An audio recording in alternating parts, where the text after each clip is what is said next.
하나님의 말씀 사무엘하 23장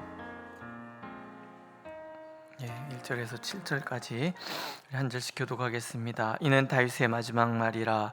이새의 아들 다윗이 말하며 높이 세워진 자, 야곱의 하나님께로부터 기름 부음 받은 자, 이스라엘의 노래 잘하는 자가 말하노라.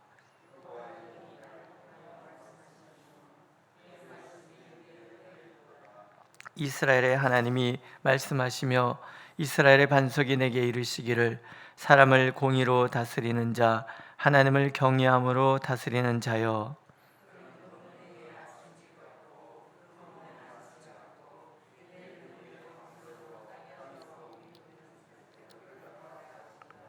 내 집이 하나님 앞에 이같지 아니하냐. 하나님이 나와 더불어 영원한 언약을 세우사 만사에 구비하고 견고하게 하셨으니 나의 모든 구원과 나의 모든 소원을 어찌 이루지 아니하시랴.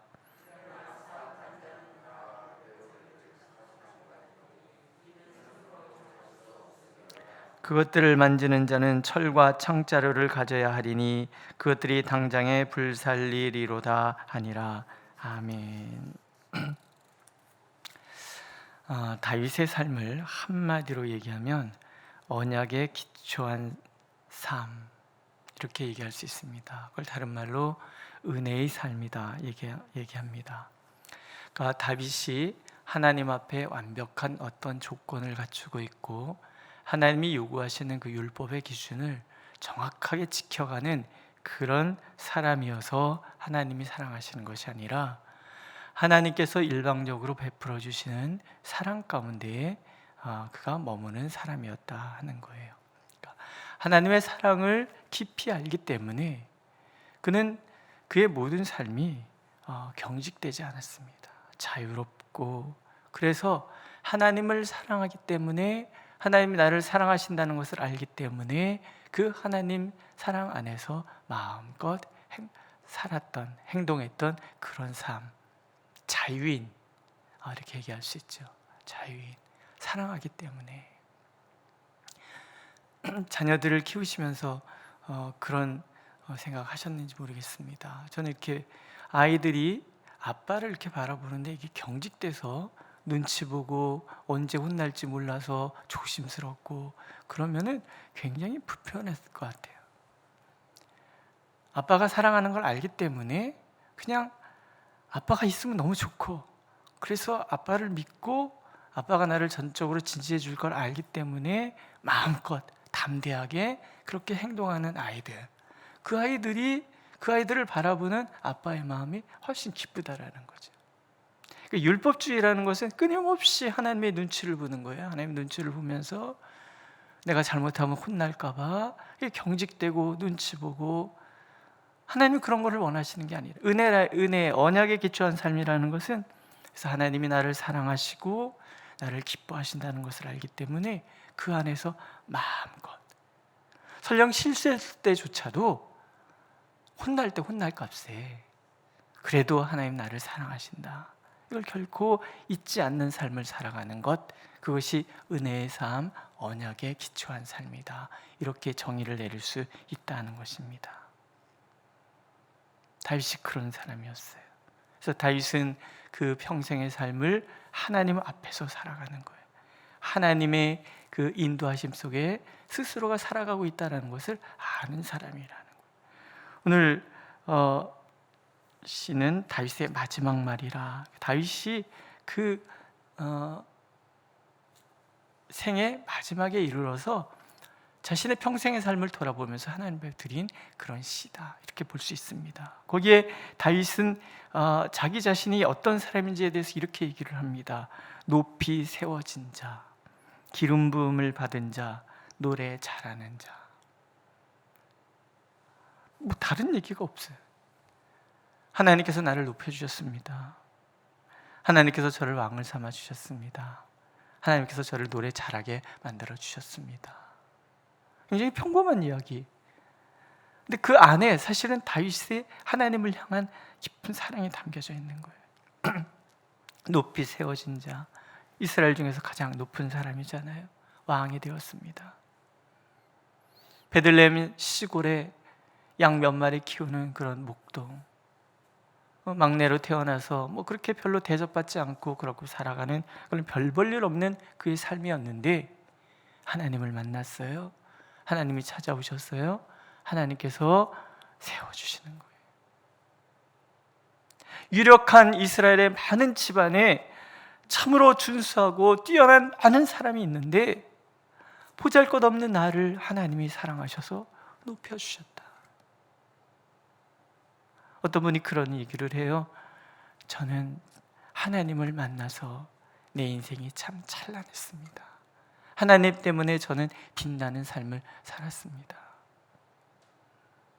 근데 그분의 삶이 뭐 사람들에게만 인정받고 화려하고 그런 삶이 아니에요. 어렵게 결혼도 안 하시고 조카가, 이혼한 조카 자녀들 키우시고, 그렇게 걔네들이 또 뭐 고모 말을 잘 들으면 또 얼마나 좋아요. 사춘기에 방황하고 속색이고 그런 삶을 살고 맨날 울면서 그러고 지냈는데 그분의 고백은 뭐냐면 나는 예수님 때문에 빛나는 삶을 살았습니다.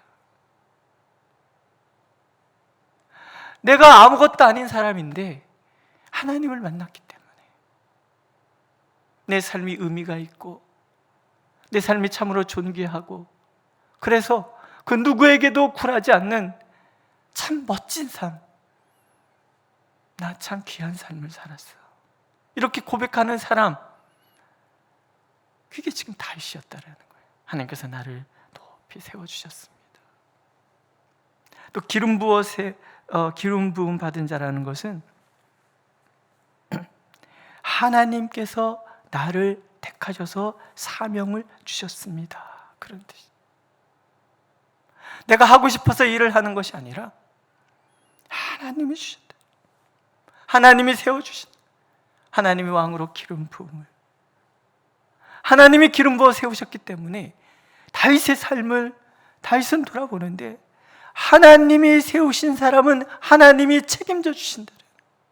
하나님이 부어 지혜 주시고 하나님의 능력 주시고 환경 열어주시고 그렇게 하나님 앞에서 마음껏 살아갈 수 있었던 그런 삶, 하나님이 책임져 주시는 삶을 나는 살았습니다. 그런 고백.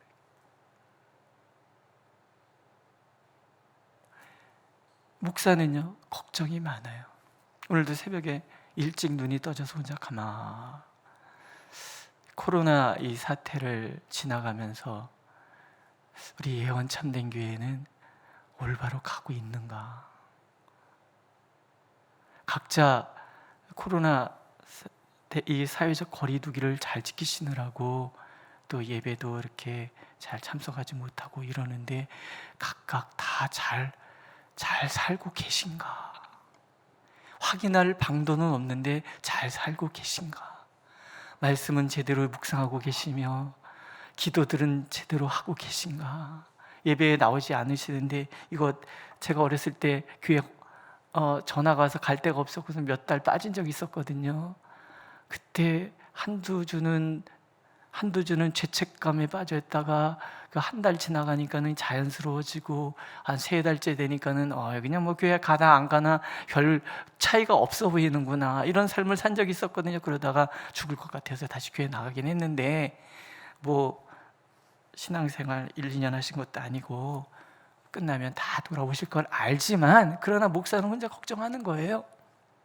잘 살고 계신가? 잘들 살고 계신가?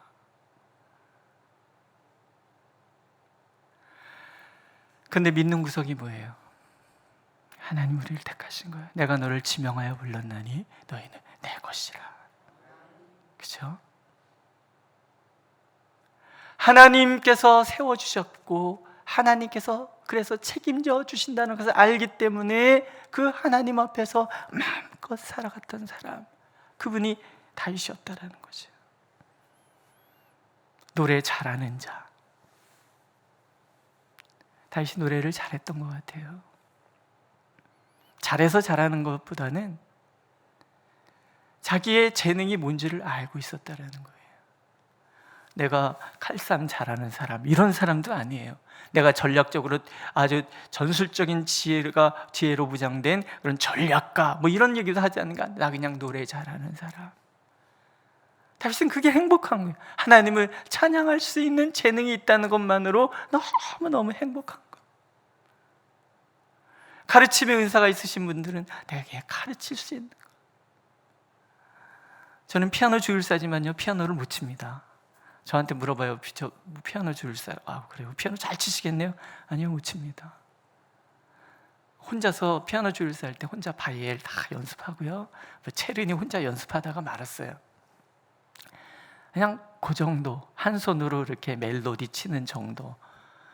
그냥 좋은 거예요. 하나님 앞에 내 재능을 가지고 쓰임을 받는다는 것 자체가 너무 행복한 거죠. 다윗은 그 행복이 있는 거예요. 제게 있는 모든 것은 하나님이 주신 것입니다. 하나님이 주신 재능으로 하나님 앞에 영광을 돌립니다. 믿으십니까? 그냥 내가 할 줄 아는 게 요만큼 있어요. 왜 군뱅이도 왜 구르는 재주가 있다고 그러잖아요. 그냥 구르는 재주만은 있어도 너무 감사해. 이 구르는 재주만으로 나는 하나님께 영광 돌립니다. 다윗은 그런 거예요. 겸손함이죠. 그럴 수밖에 없었던 이유는 하나님께서 그에 대한 칭호를 보세요. 사람을 공의로 다스리는 자, 하나님을 경외함으로 다스리는 자. 하나님은 다윗을 그렇게 보고 계시는 거예요. 이게 다윗의 통치 철학이기도 해요. 나는 하나님의 공의를 세우는 사람, 그 사명으로 나는 산다라는 거죠.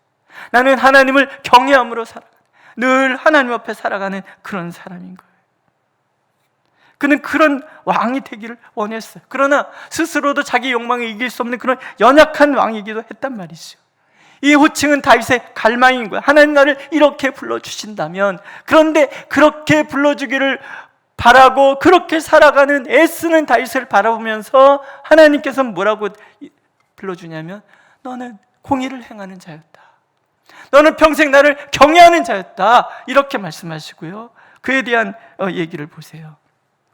하나님의 시각이에요. 그는 돋는 해의 아침 같고 구름 없는 아침 같고 비 내린 후에 광선으로 땅에서 오미 돋는 새풀 같으니라. 늘 다윗을 바라보는 하나님의 마음이 그런 거예요. 너는 아침에 떠오르는 태양 같구나. 구름 한 점 없는 그런 맑은 하늘 같구나. 비 내린 후에 그 맑고 깨끗한 그 환경 속에서 살짝 돋아난 그 새순, 예쁜 새순 같구나. 하나님이 다윗을 그렇게 바라본다.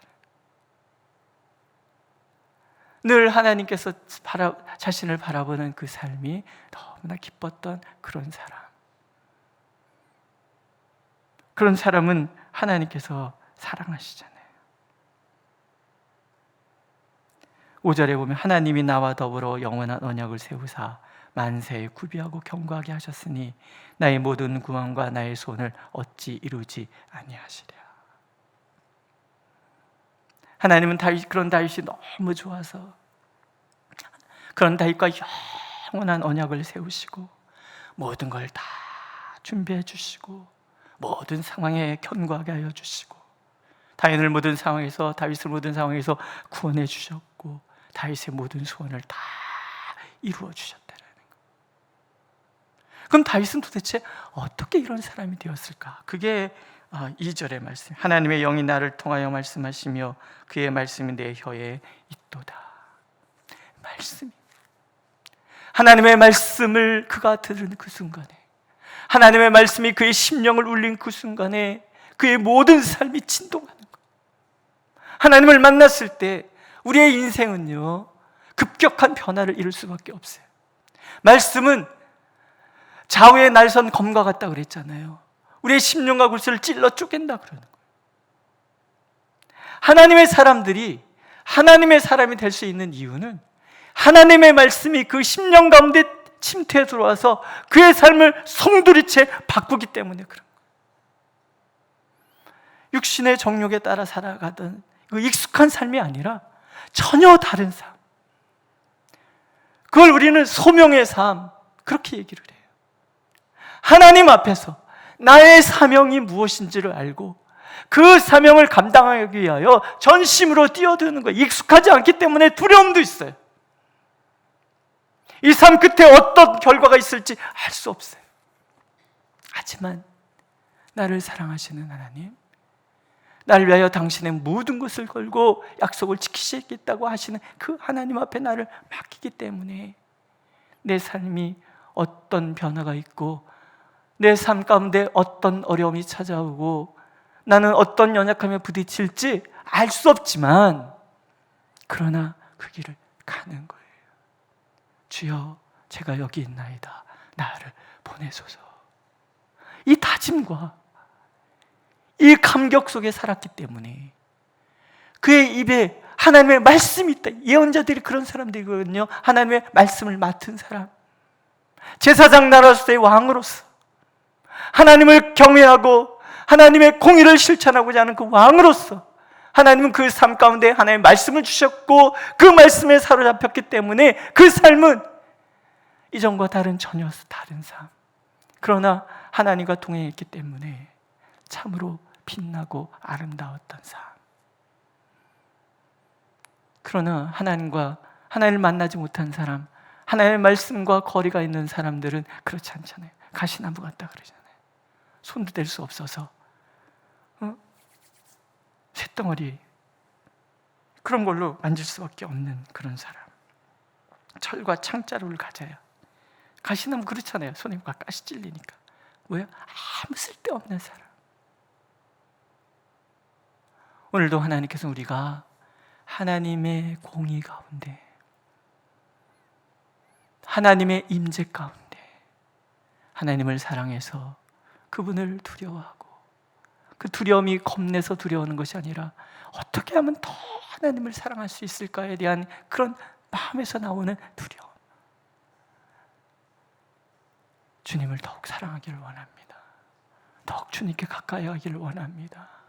평생 그렇게 살아왔고 인생의 말미에서 다윗은 그 고백을 하고 있는 거예요. 우리에게 하나님 앞에 하나님을 경외함으로 그분의 말씀을 붙들고 살아간다면 지금과 전혀 다른 삶이 내 앞에 펼쳐지지만 두렵지 않고, 그래서 하나님 때문에 빛나는 삶, 하나님 때문에 감격스러운 삶, 나의 달려갈 길을 다 마친 연후에 하나님 앞에서 이제 나에게 의의 면류관이 기다리고 있다라고 고백했던 바울 사도처럼 그렇게 하나님 앞에 마음껏 살아가는 우리가 되기를 하나님은 간절히 원하고 계십니다.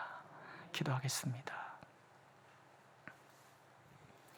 우리와 영원한 언약을 세우셔서 만사에 구비하시고 견고하게 하시는 하나님, 우리를 모든 상황에서 구원하여 주시며 우리가 주님 앞에 소원을 아뢰 때 들으시고 응답하시는 하나님을 우리 아버지로 모시게 됨을 감사를 드립니다. 주여, 우리가 여기 있사오니 우리를 사용하소서. 예측할 수 없는 삶이 우리 앞에 펼쳐진다 할지라도 주님 앞에 헌신하였기 때문에 제 삶이 참으로 빛나고 아름다운 삶이 된다는 것을 우리가 그렇게 고백할 수 있도록 오늘 하루도 인도하여 주옵소서.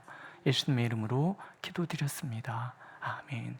하늘에 계신 우리 아버지, 아버지의 이름을 거룩하게 하시며 아버지의 나라가 오게 하시며 아버지의 뜻이 하늘에서와 같이 땅에서도 이루어지게 하소서. 오늘 우리에게 일용할 양식을 주시고 우리가 우리에게 잘못한 사람을 용서해 준 것 같이 우리의 죄를 용서하여 주시고 우리를 시험에 빠지지 않게 하시고 악에서 구하소서. 나라와 권능과 영광이 영원히 아버지의 것입니다. 아멘.